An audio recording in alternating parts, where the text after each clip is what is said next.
서학개미의 꿈은 미국 시장에서의 수익이겠죠. 미국 증시 흐름부터 이슈까지 한 큐에 해결해보는 시간입니다. 간밤 뉴욕 증시 3대 지수는 크리스마스를 앞두고 일제히 상승 마감했습니다. 다우존스 지수는 장 마감까지 하락세를 보이다가 마감 직전에 상승세로 전환을 했고요. 42,906선에 장을 마쳤습니다.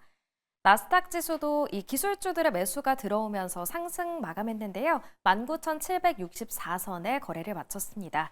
S&P 500 지수 역시 올랐습니다. S&P 500은 0.73% 오르면서 장을 끝냈습니다.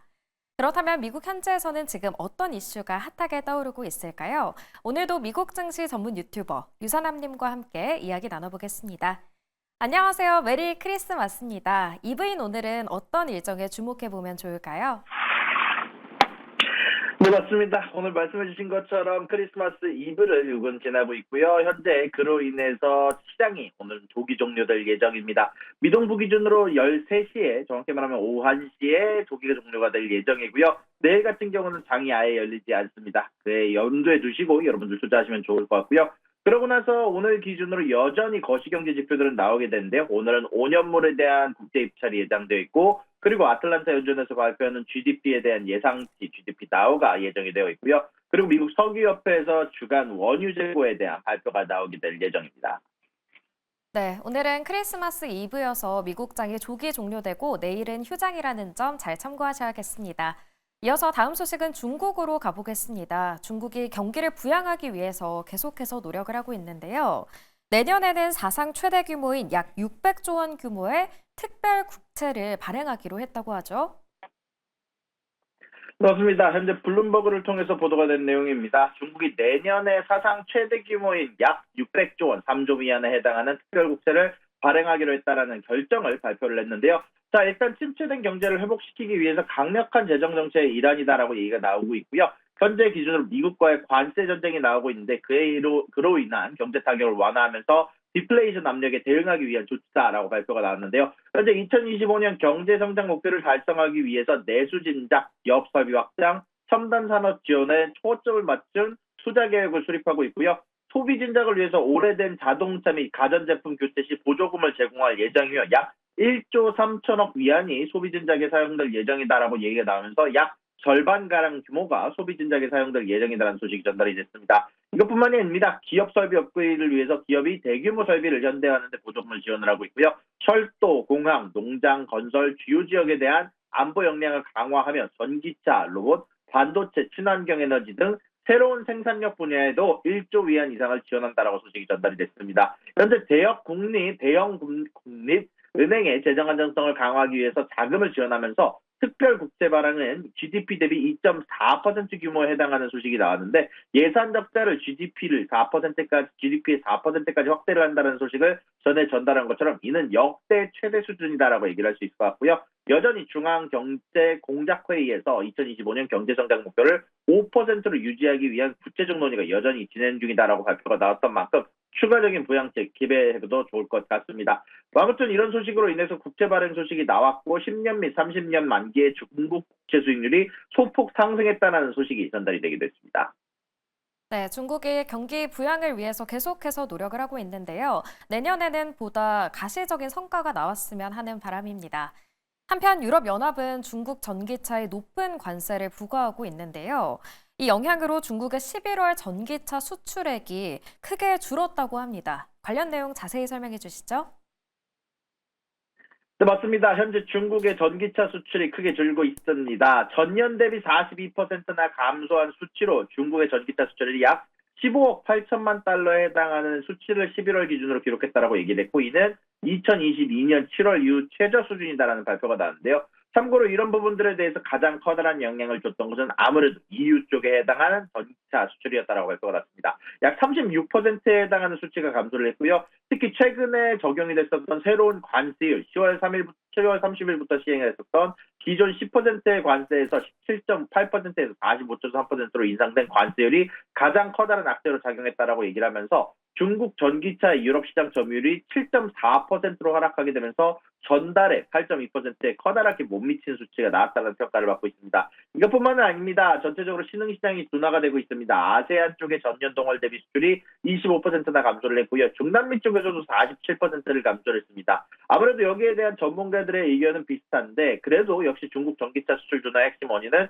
EU로의 수출 감소, 정확히는 EU가 결국 중국 전기차에 관세를 부과하게 되게 되면서 EU가 특히 중국 전기차 수출의 25%를 차지하게 되게 되면서 이런 부분들에 대해서 악재로 작용하게 됐다라고 얘기가 나오고 있고요. 다만 이런 부분들에 대해서 중국 쪽에서도 새로운 전략을 기획을 하고 있다라고 소식이 전달이 됐습니다. 현재 플러그인 하이브리드카 기준으로 PHEV를 이제 EU 시장에서 관세가 많이 부과되는 전기차 대신 PHEV로 집중하겠다는 얘기를 발표를 하게 되면서 블룸버그는 여기에 대해서 중국의 이러한 대응 전략이 아무래도 실질적인 효과를 내기까지는 시간이 걸릴 것으로 전망하고 있다는 소식이 나오게 됐습니다. 네, 이어서 미 연준 소식도 살펴보도록 하겠습니다. 내년이면 미 연준 위원들 중에 12명 중에 4명이 교체가 된다고 하는데요. 이렇게 멤버가 바뀌면서 연준의 정책 기조가 바뀔 수도 있을 것 같은데 어떻게 전망이 되고 있나요? 네, 맞습니다. 이제 내년으로 접어들게 되면서 새로운 연준 멤버들이 다시 또 투표권을 가져가게 되게 됩니다. 이제 투표권을 잃는 멤버로는 3명에 해당하는 매파와 1명에 해당하는 비둘기가 있다라고 발표가 나왔는데요. 일단 메리 데일리 총재, 톰 마킨 총재, 그리고 라파엘 보스틱, 그리고 벨스템메까지 이렇게 4명이 투표권을 잃게 되게 되고요. 3명에 해당하는 매파와 1명의 비둘기가 바뀌게 되게 되고요. 그리고 새로운 투표자 관점에서는 알베르토 무살렘 세인트루이스 연준 총재와 제프 슈미드 칸자스시티 연준 총재가 새롭게 투표권을 가져가게 되게 됩니다.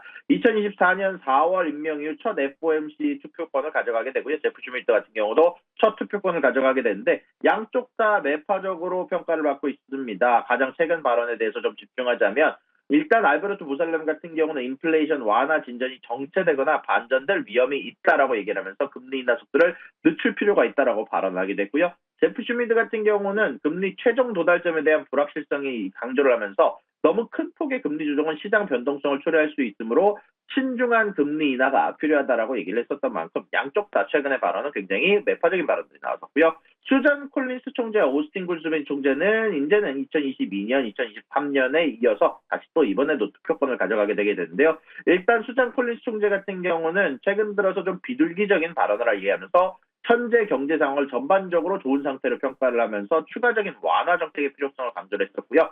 오스틴 굴스비 총재 같은 경우는 금리가 여전히 중립금리보다는 높다는 점을 강조하면서 점진적 금리 인하를 추가적으로 예상을 했습니다. 다만 그럼에도 불구하고 이번에 FOMC가 나오고 난 이후에 어저께 기준으로 여기에 대한 인터뷰가 있었는데 내년 금리는 아무래도 전에 예상했던 것보다 조금 더 천천히 낮아질 것 같다라고 얘기를 전달하게 됐습니다.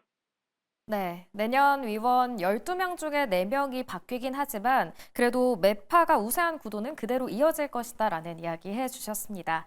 마지막으로 최근 양자 컴퓨팅 기업인 리게티 컴퓨팅의 주가가 크게 오르고 있습니다. 이번에는 새로운 야심작을 선보인다고 하는데 어떤 건지 궁금합니다. 그래서 리게티 컴퓨팅이 어저께 기준으로 주가가 급등하면서 어제 전반적인 양자 컴퓨터가 약세를 보였음에도 불구하고 어저께 주가가 크게 상승을 했습니다. 여기에 대해서는 최근 84큐비트 안카 3 시스템 출시를 하게 되게 되면서 기술적 우위를 입증했다는 평가를 받고 있는데요. 현재 노베라 큐비트 프로세서 출시 및 84큐비트 안카 3 시스템을 통해서 기술력을 강화하면서 336큐비트 시스템과 같은 대규모 프로젝트를 통해 시장에서 입지를 확대했다는 평가를 받고 있고 양자 클라우드 서비스 플랫폼으로 기존 컴퓨팅 환경과의 호환성도 제공하게 되게 되면서 미국 정부의 27억 달러 지원 법안 등 정책적 혜택도 같이 가져갔다라는 평가를 받고 있고요. 싱가포르 및 주요 글로벌 시장에서도 주문이 증가하고 있다는 이야기가 나오고 있습니다. 2029년까지 연평균 32.7% 약 53억 달러에 해당하는 시장을 커다랗게 현재 올라갈 것으로 예상되는 가운데 안에서 경쟁이 여전히 심화되고 있다는 평가를 받고 있고 구글 같은 경우는 저번에 발표했던 윌로우, 아마존과 IBM 등 여러 주요 기업들도 현재 이런 부분들에 대해서 경쟁을 하고 있는 상황에서 리게티 같은 경우는 접근성 높은 클라우드 서비스와 비용 절감 기술로 차별화를 도모하고 있다는 소식이 전달이 됐습니다. 다만 그럼에도 불구하고 리스크는 명확합니다. 양자 컴퓨터는 아직 기술이 초기 단계이며 현재 주목을 받는 만큼 지금 당장 수익은 내기는 어렵다라는 점, 투자 전에 기업의 재무 상태와 시장 동향을 철저히 검토할 필요가 있다라고 생각이 좀 들고요. 잭스 인베스트먼트 리서치에서도 보류 등급을 부여를 했고 최근 들어서 골드만삭스 쪽에서도 여기에 대한 리스크가 분명하고 아직까지는 수익화까지는 충분히 오랜 시간이 걸릴 것 같다라고 얘기를 했었던 만큼 아직까지는 리스크가 분명하다는 점 염두에 두시고 투자를 하셔야 될 것 같습니다. 네, 오늘 프리마켓에서 리게티 컴퓨팅의 주가가 이 보합권에서 등락을 반복하고 있다는 점까지 전해드립니다. 오늘 말씀은 여기까지 듣겠습니다. 지금까지 미국 증시 전문 유튜버 유선남님과 함께했습니다.